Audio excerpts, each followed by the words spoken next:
Hello everyone and welcome! When was the last time we did one of these? Oh, it's been a while. Welp, let's bring up another 10 skins that are either based or they reference the lore of League of Legends. Since we have covered the stories of most of the champions we are going to talk about on this channel already, I will try to pop up the little eye icon on the top of the screen and it will take you to the full story whenever it is possible. So without further ado, let's look into these skins. One of the skins that began as a simple reference to our history but later turned into an actual lore reference is Pharaoh Amumu. Released on the 2nd of February 2010, no one really thought much of this skin. But it all started to click when Amumu got a new fleshed out story with the Bloodline event. Amumu on his own has a very mysterious past. We know where he is and why he is there, but we don't really know how he got there. To brush off the confusion, Amumu is a child that got locked in a lost tomb because he was cursed. The curse would make anyone he touched wither away, their flesh turning black and simply peeling off their body. There are many stories and legends about the origins of Amumu, and one of them tells a tale about a child ruler of Shurima. So the Pharaoh skin isn't only a reference to the Egyptian history, but it also refers to one of many legends about Amumu. Next up we have Alistar. Alistar is one of the few champions you can get for free by simply promoting Riot's social media. Just like Tristana or Garen, you can get Alistar by subscribing to Riot's YouTube channel. And on top of that, you get the Unchained Alistar. And I have to be honest, pretty much everyone who saw this skin for the first time thought it looks very out of place. Apart from the weird horns, this skin is nearly the same as the original. Well, there is more behind it.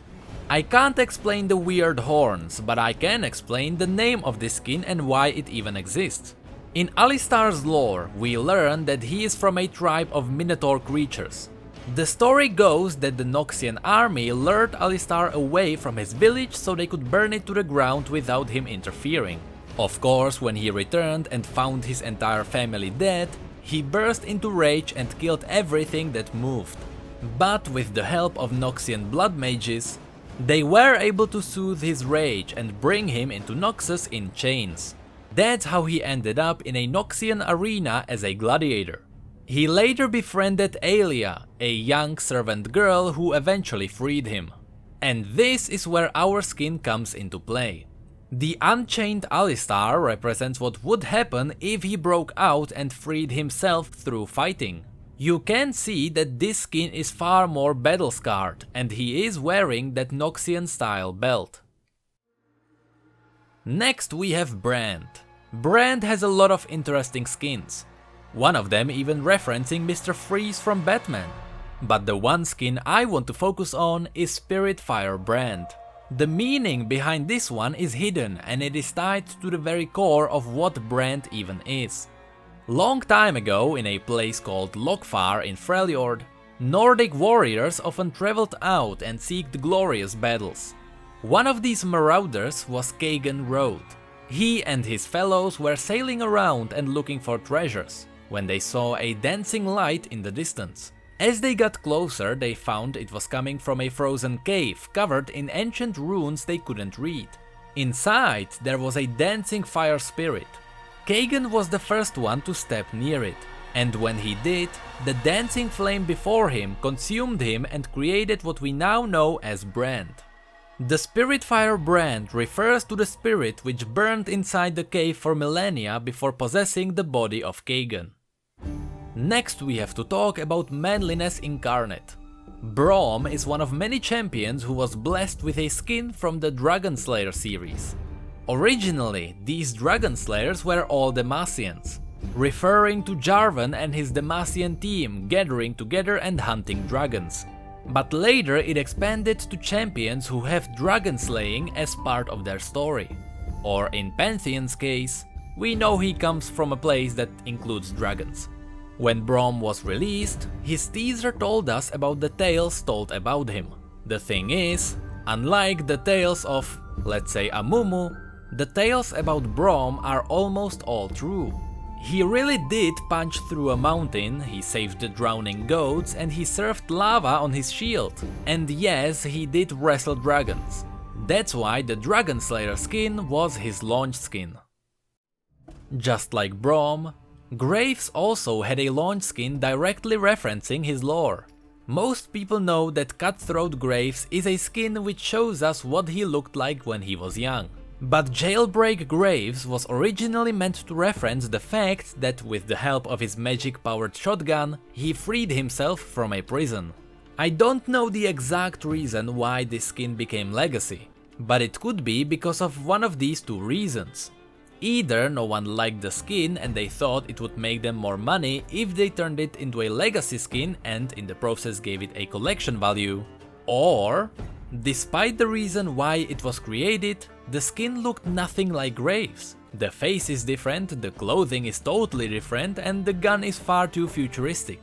It is possible that they tried to hide it a little bit, so they decided to make it legacy. Ironically, I really like this one. Next up we have Jenna. Her Hextech skin was originally just a random mashup of a theme and a champion, similar to Hextech Singed or Hextech Galio. But as time went on, both the Singed and the Jenna skin suddenly made sense. Jenna's story was recently revamped and she got bound to Zone. The story goes that Jenna only exists and has power if people believe in her. The more prayers believe in her and give her offerings, the more power over the wind she controls. Originally, she was a goddess to pirates and sailors who prayed for calm winds and safe trips over the seas. But they slowly stopped believing in her and she turned into a powerless spirit. As time went on, people in Zone found interest in this goddess of wind and fresh air, simply because the air in Zone is far from being fresh, and oftentimes it kills people. Hextech Jenna is a reference to the technology spreading through both Piltover and Zone. Next we have Lee Sin, a champion a lot of you are waiting for me to cover. Yes, he is on my list, and yes, although the story is really short, I will cover it anyway, simply because he is badass. Since the summoners got removed and Lee Sin was one of them, he needed new lore. He became a master in speed and combat without weapons, his blindness improving his ability to hear and in the end giving him overall advantage. Acolyte Lee Sin is as close as you can get to representing the traditional clothing of Ionian monks. Of course, there are many temples with many different kinds of monks, all obviously wearing something different. While you can't compare Udyr to Lee Sin because Udyr's style is from Freljord, you can compare him to the Spirit Guard Udyr, since that skin represents Udyr if he became a Master Spirit Walker in Ionia. Looking at them, you can already notice some similarities with both the classic Lee Sin and the Acolyte. Next we have Rhys. Rhys has two skins referencing his story, and since one of them is obvious and the other one is sketchy, I decided to put both of them here together. The obvious one is Human Rhys, the skin which shows us exactly what Rhys looked like before his final encounter with Tyrus.